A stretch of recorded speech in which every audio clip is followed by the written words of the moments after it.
Vendredi le 13. Je sais pas ça vient d'où cette superstition-là. Marche pas en dessous d'une échelle.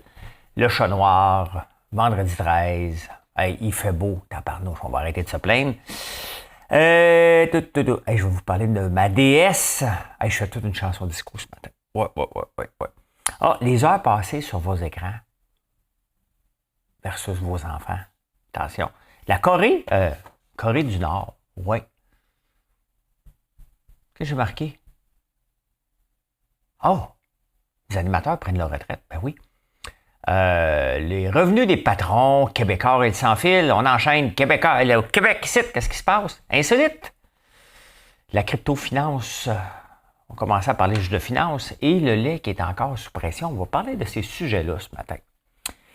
De ces sujets-là, mesdames et messieurs. C'est le temps de faire un like. L'actualité vue par un entrepreneur.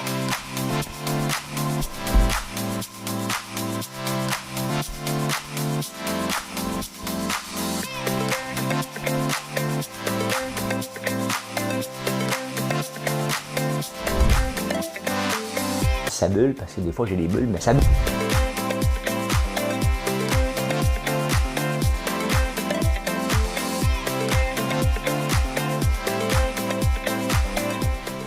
Essayer de faire un spectacle.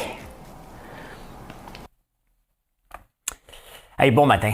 Il y a quelque chose qui se passe dans l'air. Hein? Il y a des affaires, on parle de lune, on parle de tempête ou quelque chose. Mais je le sens même avec l'Internet qui est aléatoire, les deux ici, et Starlink et mon autre Internet. Il y a quelque chose qui se passe. Donc, je vais voir si je suis capable de mettre cette vidéo-là en ligne. Ça va prendre combien d'heures? Hey, bon matin. J'ai une petite chanson, c'est la semaine disco, et je pense que je vais l'arracher. J'espère que ça va vous rappeler des beaux souvenirs, cette chanson-là. Tout le monde qui a dansé du disco connaît cette chanson-là. Moi, je vais vous dire exactement où j'étais quand cette chanson-là était très populaire. Madame Cahouette. J'espère que je vais l'avoir. Just a steel town girl on a Saturday night, looking for the fight of her life. In the real-time world, no one sees her at all. They all say she's crazy. Looking rhythm to the best of her heart, changing movement into light. She has danced into the danger zone when the dancer becomes the dance. I can cut you like a knife if the gift becomes the fire. On a wire between you will and what will be. She's a maniac on the floor. And she's dancing like she's never danced before. C'est Michael Sambello. Et ça, là, je sortais à Saint-Émile de Suffolk. Écoute, Saint-Émile, c'est un petit village. Notre-Dame-de-la-Paix est un petit village. Saint-Émile, qui est un aussi petit village, c'est là que j'allais à l'école quand j'étais jeune. Puis il y avait un hôtel. Je ne sais pas comment ça se fait que c'était la place. Hein. C'est quand même... c'est pas connu, là. On m'a dit que c'était un trou, là. Mais il faut se remettre en contexte. Personne ne connaît Saint-Émile de Suffolk à moins que tu habites là. Notre-Dame-de-la-Paix, je vous fais découvrir une super belle région. Mais quand même, si vous dites, c'est où Notre-Dame-de-la-Paix? C'est un trou, ça? Vous allez penser comme ça. C'est ça que j'essaie de changer. Donc, mais Saint-Émile, on allait là sur le plancher, puis il y avait des lumières sur le plancher. Non, il y avait du budget, là. C'était les années disco. Et d'ailleurs, les années disco, hein, Montréal est une plaque tournante des années disco avec Ricky D, Michel Aubry, Alain Monpetit. Hein? C'était vraiment des belles années de Montréal sur la planète de musique. Hein? Il y a même, écoutez, je ne le ferai pas jouer parce que je vais me faire avoir, là. Mais regardez, il y a même, je suis tombé sur cet article-là que je vais lire tantôt, Paty Galland qui a fait Mon pays en format disco. Mais si je le joue, je suis cuit. Là, fait que je peux pas. Vous irez voir ça, Paty Galland en format disco. Mon pays, ce n'est pas mon pays, c'est l'hiver. Mon pays, ce n'est pas mon pays, c'est l'hiver. Hein? Ben, on va lire ça tantôt. Tantôt. Et je vous donne un compte rendu de mon influenceuse. Écoute, Là, les gens l'appellent la déesse, hein? Parce que là, c'est l'univers. Là, elle est rendue dans l'univers. Attendez un peu. Je la nommerai jamais, hein? Je la nommerai jamais. Mais attendez un peu. Aujourd'hui, c'était le jour. L'offre invisible est en train de sortir de l'ombre. Grouille-toi, on va regarder vite fait. OK, demande ton siège. And we're not even near the final destination. Ouf. House of Legends. Ah, ben c'est ça. Hein? Le mastermind, ça, c'est des mots aussi qui me font rire, hein, le mastermind. Bon, quoi d'autre? Attendez un peu. Living the best life of my life, je comprends. Si tu factures 10 000 $ par mois par personne, ben, pas pour l'année, j'imagine. Mon temps à moi, à Valaronde, écoute, ça n'a pas de sens. Et là, quelqu'un qui l'appelle la déesse, puis là, elle retweet ça. Il y a du monde qui se fait avoir. Ça n'a pas de bon sens. Ça n'a pas de bon sens. Hey, combien d'heures par jour vous passez devant vos écrans, vous autres? Moi, je l'ai le dimanche matin, l'iPhone m'envoie ça. La semaine passée, j'ai regardé, c'était moyen de 3h30 ou 4 heures, je pense que c'est aux Philippines qui passent le plus de temps. Moi, je passe 4h30 par jour sur mon téléphone. Mais c'est mon travail. Hein?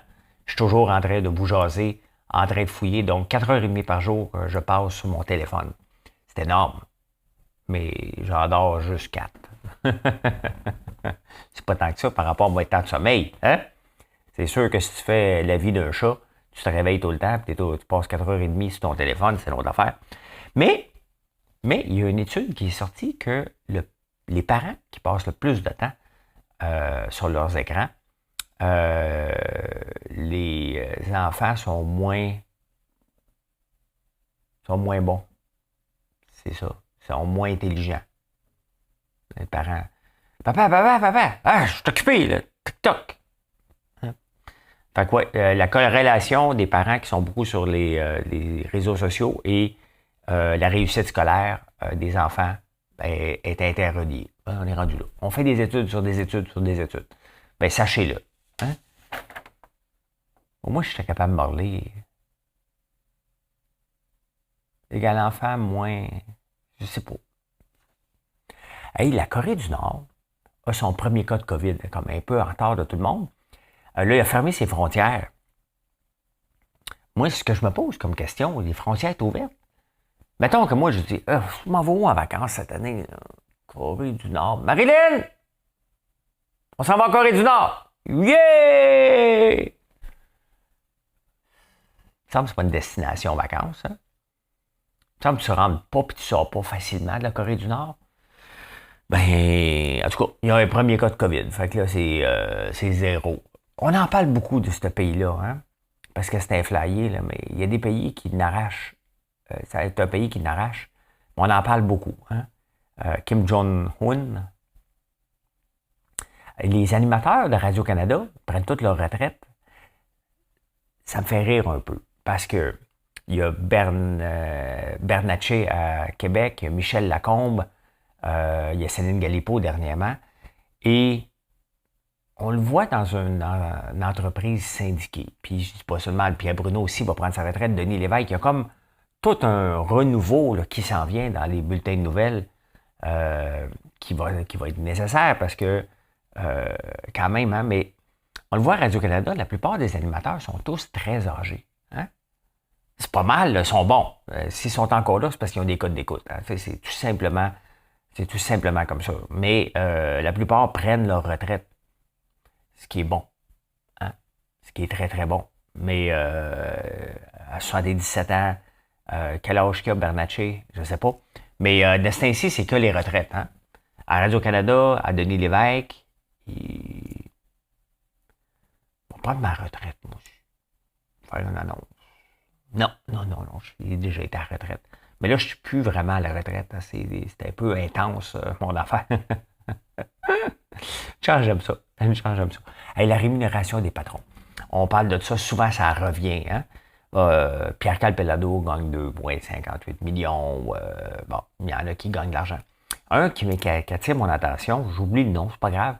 C'est le président de Nouvei, la Caisse de dépôt investit là-dedans. C'est comme la nouvelle coqueluche, techno. Hein? En techno, t'es coqueluche puis t'es cocu presque. Hein? Et son entreprise a rapporté 750 millions, mais lui, avec des options, puis lui, il s'est tiré un salaire de 140 millions cette année, sur un revenu de 740 millions.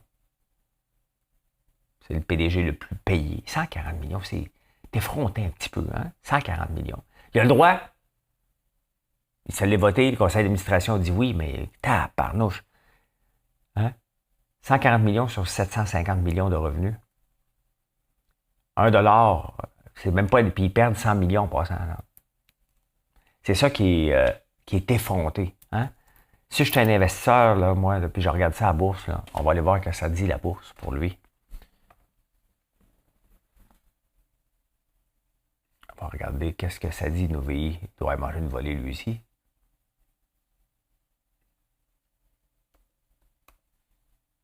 Nouvei Corporation. Ça mène. Allez, viens. Ah, ben, il a monté hier. C'est Nouvei. Ben, écoute, ça va bien. Il peut bien continuer sur un an. De 145 à 45. Ça mérite un 140 millions, ça. Ça mérite un 50. On parle beaucoup de... on parle beaucoup. Vous en balancez, c'est moi qui en parle. Rogers Pichat, qui veut une fusion pour le bureau de la concurrence, puis là, Québécois dit, nous, on va l'acheter, on va aller s'établir. Ça fait 20 ans que Vidéotron dit qu'il veut s'établir dans le reste du Canada. Le rock, puis il le fait pas. J'ai comme... Des fois, Pierre Calpelado, il fait un peu comme Elon Musk, il parle, mais il agit pas. T'sais? Et d'ailleurs, il fait juste parler pour tâter le terrain, parce que la réalité, c'est que ça réussit jamais, Vidéotron, de passer à l'ouest. Il avait déjà essayé avec les journaux de Sun. Dans le temps, ça n'a pas marché. Donc, toutes les fois qu'il a essayé de traverser du côté de l'Ontario et le reste, ça n'a jamais, jamais, jamais fonctionné. Fait que moi, je pense qu'il fait juste parler, mais il n'ira pas. C'est pas comme si le cellulaire est en pleine progression. Là. Il est en mode stabilité. Mais je pense pas qu'il aille là. Hein? S'il voit, ça va être un autre nom. Là. Mais le monde va lui dire qu'il est un ancien séparatiste. Faut jamais l'oublier, ça. Hein? Et qui est un séparatiste encore. T'sais? Fait que je pense pas qu'il va y aller. Je pense qu'il fait juste parler. Il fait juste parler, Pierre Cal. Mon avis. Mon humble avis. Moi, ça me fait rire. Je vais donner mon humble avis. Ça se dit-tu, ça? Un humble avis, sais-tu? En partant, quand tu dis, je vais te donner mon humble avis, est-ce que c'est humble? Pas sûr, hein? Formule qui introduit une opinion avec modestie.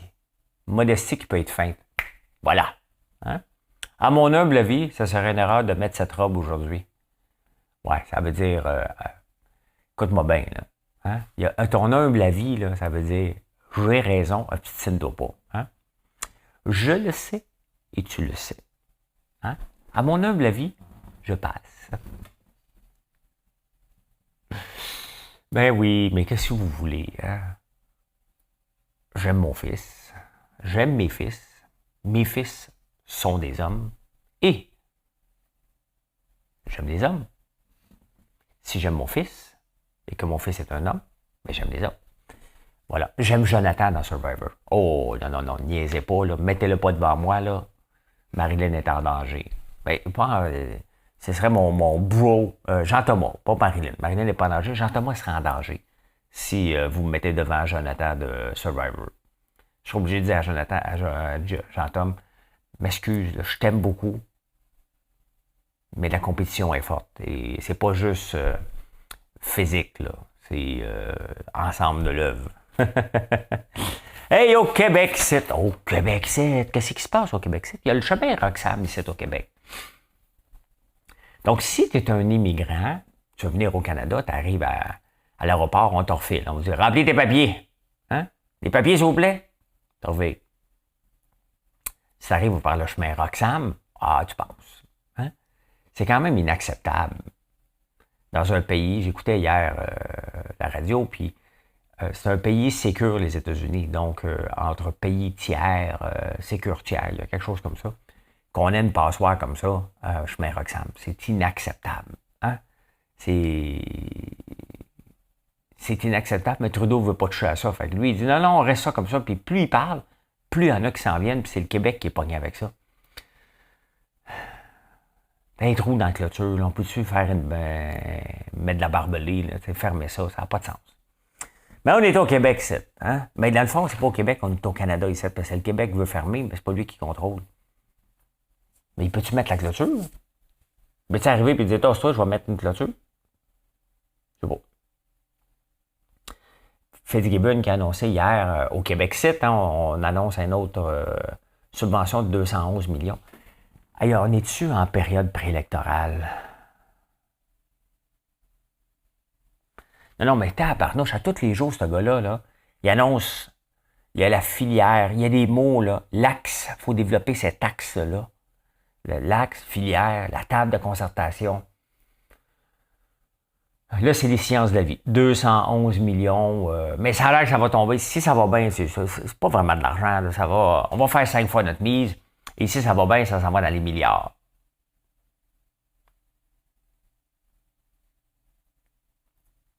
Love is in the air.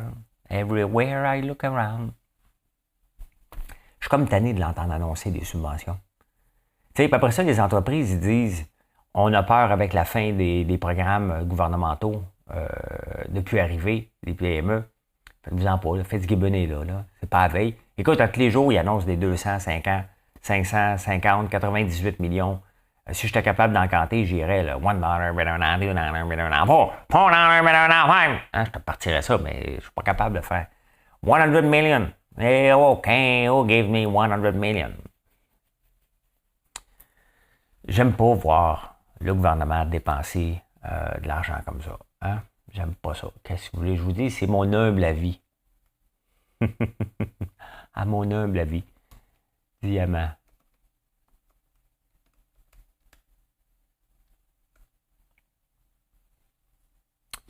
Je vous montre ça.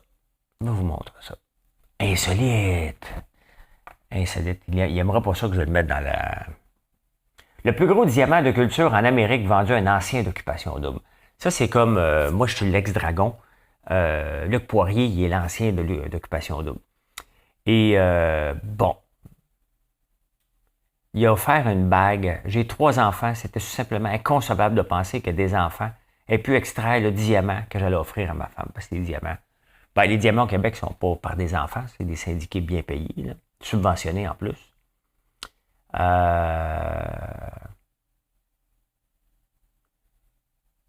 Ce diamant, Proud Diamond.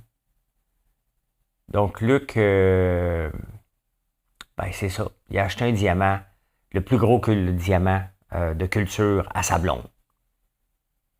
On ne dit pas le prix, mais le prix dit que c'est à peu près Proud Diamond.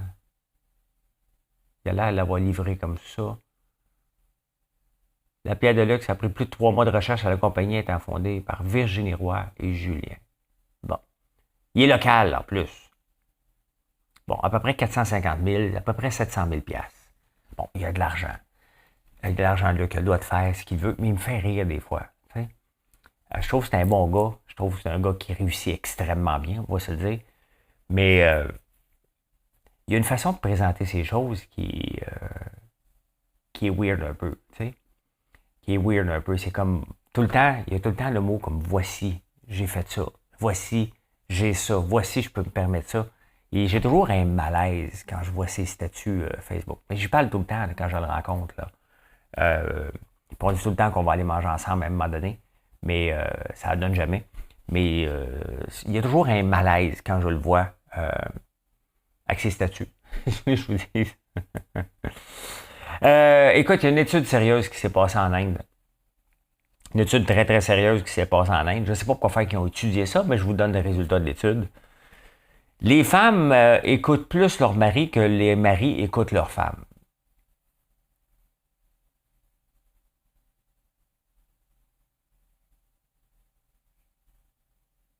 À mon humble avis, là, ça ne prenait pas une étude pour ça. Là.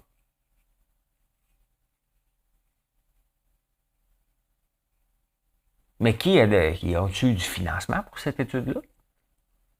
Les femmes écoutent plus les hommes que les hommes écoutent les femmes. D'après moi, il restait un fonds de budget au gouvernement à la fin de l'année pour dire bon, écoute, il nous reste un petit 10 000 t'aurais-tu une étude à faire? Ouais, moi, étudier les femmes et les hommes. Oh, OK, parfait. Parfait. On revient en finance. Maintenant, on va appeler la section finance. Pourquoi? Parce que la crypto, ça a mangé une volée. Et j'ai perdu de l'argent. Ben oui, ça fait partie de la vie d'investisseur, d'en gagner puis d'en perdre. J'avais pas mis toutes mes billes là-dedans. Là, OK? Est-ce que je vais le récupérer un jour? On va voir. OK? La beauté, OK, c'est que j'ai vécu le crash de 1987. J'ai vécu le crash de 2008. J'ai vécu le crash de l'an 2000. Bon, techniquement, celui de 2008 vient après l'an 2000. En 2012, la fin du pétrole aussi, l'éclatement de 2014, je pense. L'éclatement de la bulle de pétrole. C'est pas la première fois que j'en ai et je survis à chaque fois à ça. Le temps, c'est comme une peine d'amour, un crash. Okay? Le temps arrange bien les choses. En théorie. Mais je suis pas le seul. Puis tant que tu n'as pas vendu, regardez, là, j'ai recommencé à vendre des titres de pétrole que je n'avais pas vendus depuis 2014. Donc, c'est comme ça. Maintenant, ce qui arrive en ce moment, c'est bien pour la crypto. La crypto a perdu 1000, ça valait 3000 milliards, 3000 milliards de 1000 sabards, comme dirait le capitaine Haddock.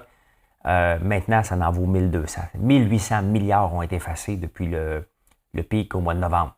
C'est énormément d'argent, là. C'est pas le petit 3000 piastres que j'ai perdu qui il vient compter dans la balance, là, mais c'est à peu près ça que j'ai perdu au total, 3-4 000 piastres.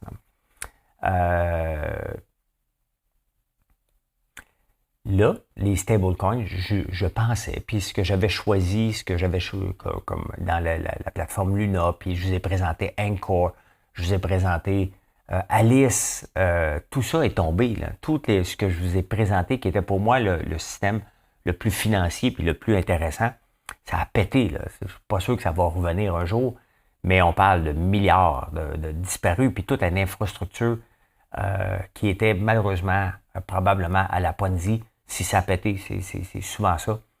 Ça a disparu en 2 semaines. Pouf! Effacé de la map d'un coup. Ça existe encore, mais ça va tout tomber, là, malheureusement. Ce qui va amener une régularisation vers les stablecoins. Donc, la crypto qui n'aime pas la régularisation.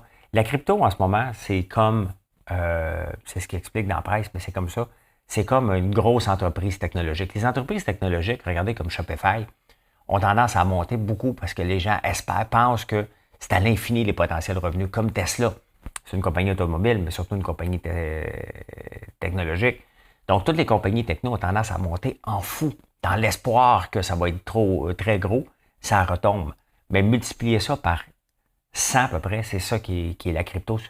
C'est relié, tu sais, ils pensaient, eux autres, qu'ils étaient dans un monde à part. Ben non, ça suit les taux d'intérêt, ça suit la COVID, ça suit la même chose, mais multiplié. Donc, il y a un grand écrémage qui va se passer. Il y a des choses qui vont rester, il y a des choses qui vont disparaître. C'est normal et le gouvernement va venir s'en mêler pour que ça devienne pour le commun des mortels. Le commun des mortels vient de perdre 1800 milliards. Là. Une coupe de financiers, une coupe de grosseurs, c'est plein de grosseurs encore là-dedans. Là. Ce que je pensais au mois d'août, je le pense encore plus. Je suis venu voir, je suis là, je ne mettrai plus une scène là-dedans et j'ai compris que c'est un monde pas trop clean et qui a besoin d'être régularisé pour offrir une stabilité, tout simplement, et s'assurer une protection de l'argent des consommateurs. À la fin, c'est votre argent. Là. Vous voulez bien avoir la décentralisation puis cacher vos revenus, mais ça ne marche pas comme ça. Il faut que tu les rapportes tes gains ou tes pertes. Là. Fait que la beauté, c'est que je vais pouvoir prendre mes pertes en crypto puis les mettre sur mes gains à la bourse. C'est comme ça. Hein? Le lait, je parle encore du lait. Le lait, pas le lait du village, là. C'est moi. Le lait, la Nouvelle-Zélande est un grand exportateur de lait. Le Canada exporte pas du lait parce qu'on est sous gestion de l'offre, donc on a des tarifs, on impose des tarifs, on se met des tarifs. Mais il y a eu une entente, il y a eu la nouvelle entente avec l'ALENA. Et dernièrement, ben, Washington a tapé ses doigts du gouvernement canadien. Et le gouvernement canadien dit, ouais, excuse-moi, on n'avait pas lu. Parce qu'il permet, techniquement, on est supposé d'importer, mais le gouvernement met toutes sortes de petites règles à côté pour ne pas que ça se fasse. Là, la Nouvelle-Zélande, il y a un accord transpacifique. Hein, puis la Nouvelle-Zélande a dit, bon, écoute, on est supposé être capable de rentrer 55 millions de livres de lait par année, puis vous ne nous permettez pas. Donc là, c'est en dispute encore. Tu sais, le gouvernement est un peu hypocrite. Il permet, il signe des ententes, mais il ne les respecte pas. Donc là, il y a des tribunaux pour ça. Donc le gouvernement canadien va sûrement encore se faire taper ses doigts. Tu sais, dans le fond, le gouvernement, là, faut que tu respectes tes ententes. Si tu permets 55 millions, ben, techniquement, il devrait le laisser passer. C'est à nous autres, les consommateurs, de décider est-ce qu'on le veut, ce lait-là qui vient de l'extérieur. Hein, c'est tout simplement, c'est ça qu'il faut se poser comme question. Regardez Fairlife, un lait que j'adore, qui appartient à Coca-Cola, qui a déjà essayé une première percée. Au Québec, ça n'a pas marché, ils sont revenus. Là, maintenant, c'est Bianca Gervais qui est la porte-parole. Un excellent lait protéiné, mais c'est le consommateur qui embarque pas trop dedans parce que ils disent OK, on va acheter le lait québécois. Maintenant, je pense qu'il y a une usine qui sont en train de faire. Il y en a une en Ontario. Je pense qu'ils veulent en faire une au Québec, Fairlife. Mais ça nous appartient comme consommateur. Le gouvernement devrait juste dire écoute, regarde, parfait, on signe une entente, soyons transparents avec les consommateurs. Voici ce que l'accord, techniquement, si on signe un accord, que ce soit win-win. C'est qu'on soit capable d'exporter des produits, puis eux autres, l'importer. Donc, c'est sûr que le lait, on veut rentrer ici, mais c'est au détriment, c'est peut-être à l'avantage du 2 par 4. Donc, il y a toujours donnant-donnant dans une entente dans un pays. Donc, là, la Nouvelle-Zélande est après. La Nouvelle-Zélande, quand même, qui exporte 95% de son lait. Hein? C'est un peu dangereux de dépendre autant sur les exportations parce que tu peux avoir toutes sortes de tractations mondiales comme on le vit avec l'Ukraine, mais quand même. Hein? Eh bien voilà. Voilà comment j'ai vu l'actualité en ce vendredi 13. Bonne journée tout le monde. Je m'en retourne à Montréal ce matin faire une épicerie puis chercher Marilyn parce que demain on fait de la cuisine. En fin de semaine, tous ceux qui vont venir à la boutique, je vais être occupé en cuisine. Là. Ça se peut que je n'ai pas le temps d'aller vous voir, mais on va vous donner tous des petites boules de gaufre que vous puissiez goûter. Vous allez pouvoir en acheter aussi, mais on va vous les donner pour que vous puissiez les goûter. Ce que je vous ai présenté régulièrement. De toute façon, on va faire un statut là-dessus. Donc, vous êtes bienvenus toute la fin de semaine à la boutique. Il fait beau, faites un tour de machine. Venez nous voir et bonne journée. Je vous reparle un petit peu tantôt. Je vous reparle tantôt. Hein? Un petit peu tantôt, un peu partout. Toujours plaisant de vous jaser. Venez nous visiter, françoislambert.one, ou vous pouvez nous appeler au 514-657-5017.